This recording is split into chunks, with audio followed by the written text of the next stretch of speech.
नमस्कार मित्रों, भगवत चर्चा में एक बार फिर आप सबका स्वागत है।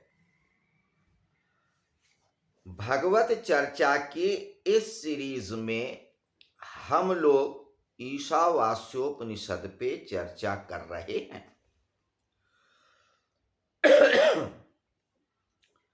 ईशावास्योपनिषद के 10 मंत्रों तक हम लोगों ने बात किया है।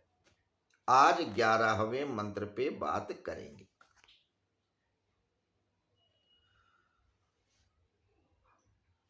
आज की चर्चा हम शुरू करें, थोड़ी सी बातें और जान लें।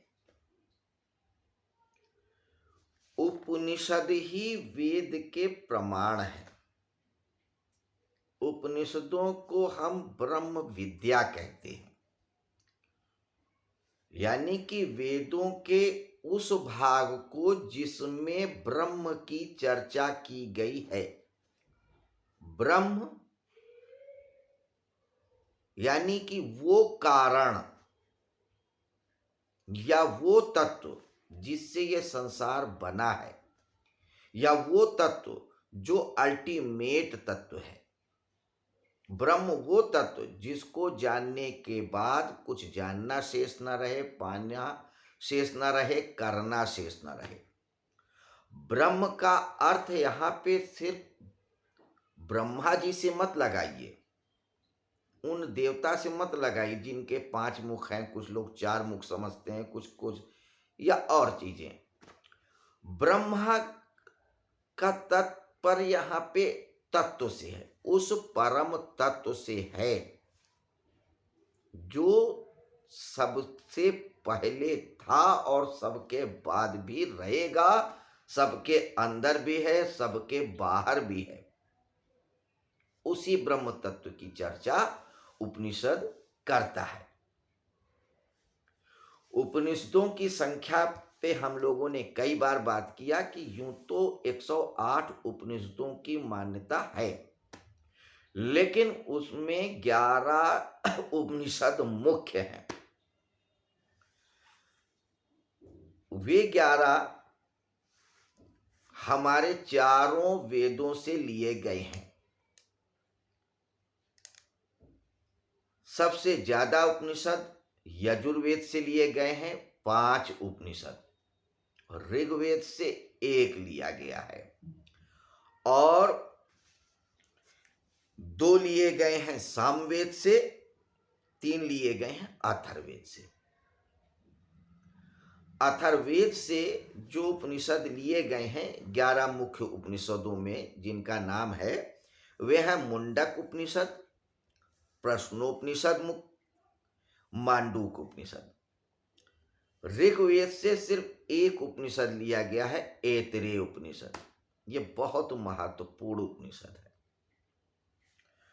यजुर्वेद से 5 उपनिषद हैं, ईशावास्योपनिषद, कठोपनिषद, तैत्तिरीय उपनिषद, बृहदारण्यक उपनिषद, श्वेताश्वतर उपनिषद। और सामवेद से 2 उपनिषद हैं, केन उपनिषद और छांदोग्य उपनिषद। 11 उपनिषदों की बात इसलिए की जा रही है क्योंकि इन्हीं उपनिषदों पे हमारे यहाँ के आचार्यों ने, मनीषियों ने, विद्वानों ने भाष्य लिखे हैं। 10 उपनिषदों पे तो भगवान शंकराचार्य के भाष्य मिलते हैं। इसीलिए हमारे यहाँ परंपरा से जब पढ़ाते हैं लोग उपनिषदों को, तो इन्हीं 10 उपनिषदों और या 11 उपनिषदों की पढ़ाई कराते हैं गुरुकुल में, या जहां जहां वैदिक शिक्षा दी जाती है। इन्हीं 11 उपनिषदों पे चर्चा होती है। इन 11 उपनिषदों पे शंकराचार्य के अलावा वल्लभाचार्य ने, निम्बकाचार्य जी ने, माधवाचार्य जी ने अपनी अपनी भाषा या भाष्य लिखे हैं। बाद में बहुत सारे लोगों ने टीकाएं भी लिखी हैं। इनके अलावा अनंत लोग हैं जिन्होंने इन उपनिषदों पे अपनी बातें रखी हैं, व्याख्याएं दी हैं। अभी हम इन उपनिषदों की व्याख्या, टीका या भाष्य वगैरह की बात नहीं कर रहे हैं, सिर्फ एक परिचय ले रहे हैं कि ये उपनिषद होते क्या है। सिर्फ जाना तो जाए ये होता क्या है। हम सनातन धर्मी तो अभी नाम ही नहीं जानते हैं कि उपनिषद भी कोई चीज होती है। कुछ लोग बहुत जानेंगे तो नाम तो सुनेंगे कि हाँ उपनिषद होता है, लेकिन ये उपनिषद होते कितने प्रकार के हैं, उपनिषद कहते किसी, ये भी नहीं जानते हैं।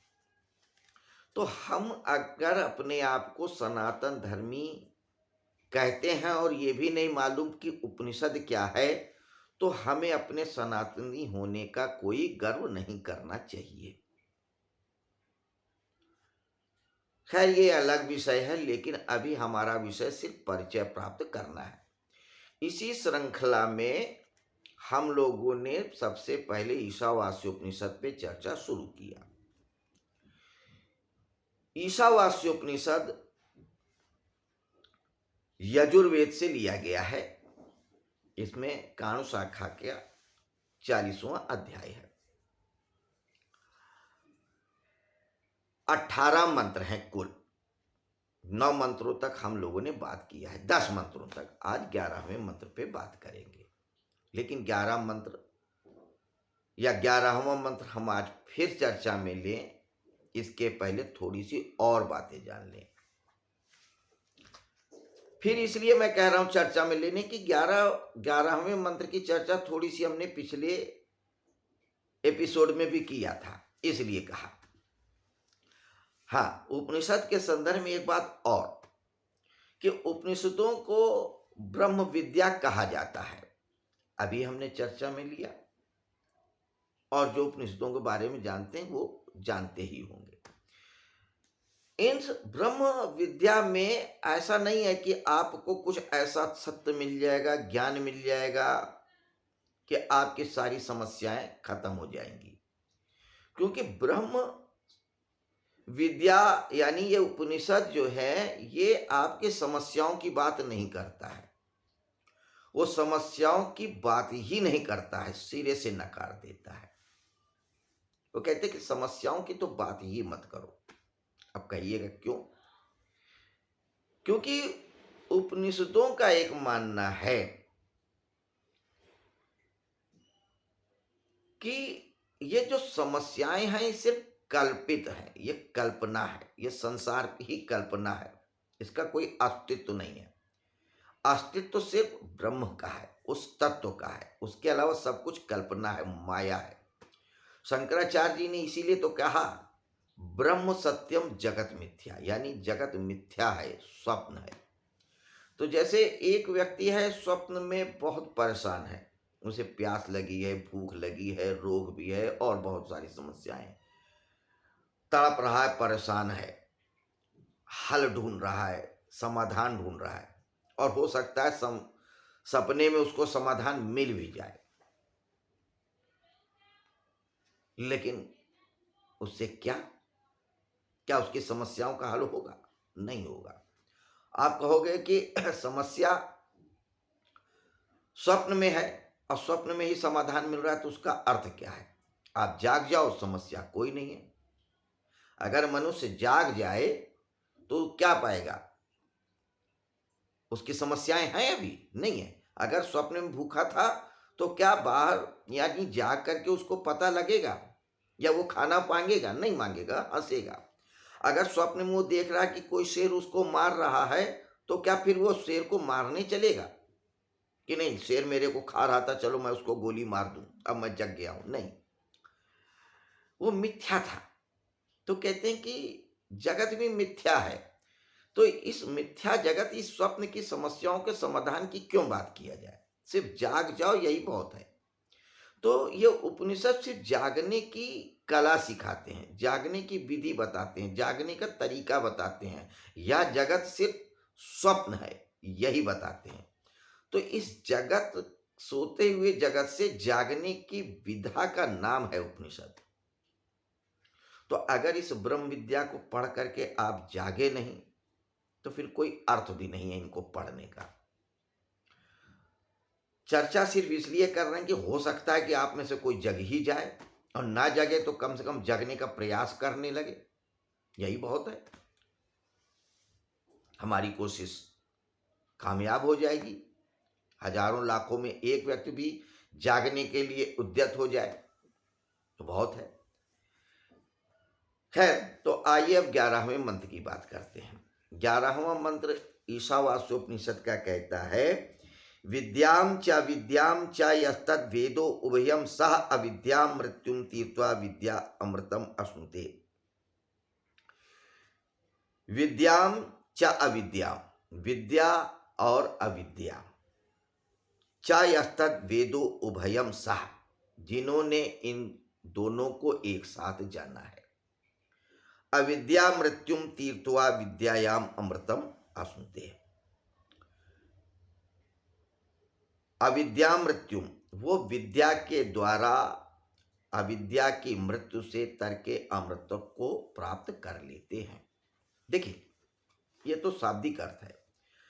9वें मंत्र में उपनिषदकार कहता है, अंधम तमा प्रविशत ये अविद्याम उपासते ततो भूय इव ते तमो याउ विद्यायाम रता, कि जो विद्या की उपासना करते हैं वो अंधकार में विचरते हैं, और अन्य देवाहुर विद्या अविद्यायाम अन्य दाहुर विद्या इति सुषुम्धीरणाम च ये नस्त द्विचक्षिरे।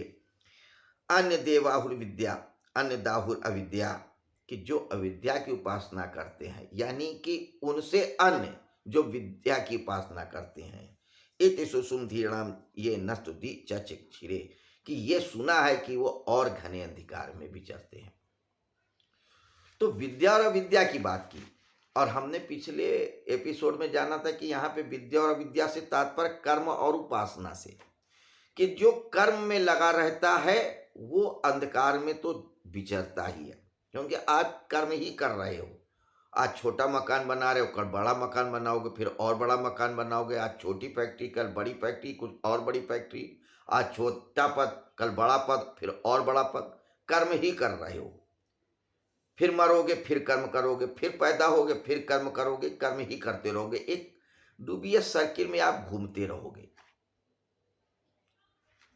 यह कर्म करने वालों की बात है। और जो उपासना करते हैं कि नहीं साहब, ये कर्म क्या रखा है कि वही नौकरी करो, वही चौकरी करो, वही राजनीति करो, वही मंत्री बनो, संतरी बनो, अफसर बनो, फिर मरो। अरे कुछ पूजा पाठ करो, उपासना करो। अब वो उपासना में लगे हैं, यज्ञ कर रहे हैं, हवन कर रहे हैं कि हमें स्वर्ग मिल जाए, महान लोग मिल जाए, जब तप लोग मिल जाए। वो और भी घने अंधकार में होते हैं। क्यों? क्योंकि लोक तो लोक, ये मृत्यु लोक है, वो स्वर्ग लोक है। ये भी रहने का स्थान है, वो भी रहने का स्थान है। हो सकता है यहाँ 100 साल रहने की आपको परमिशन है, हो सकता है स्वर्ग में लोक में 1000 साल हो, फिर आप मृत्यु लोक में आओगे। हो सकता है ब्रह्म लोक में लाखों साल हो, लेकिन फिर मरोगे, फिर आओगे मृत्यु लोक में। फिर वही चक्कर थोड़ा बड़ा हो जाएगा, लेकिन चक्कर तो चक्कर, छोटा या बड़ा। तो कोल्हू का बैल चाहे छोटा चक्कर लगाए चाहे बड़ा चक्कर लगाए, है तो कोल्हू का बैल ही। तो उपनिषदकार यही कहता है कि चाहे आप कर्म कर लो, चाहे उपासना कर लो, अगर आप उस चक्कर से नहीं निकले तो फिर मतलब क्या है? जीरो।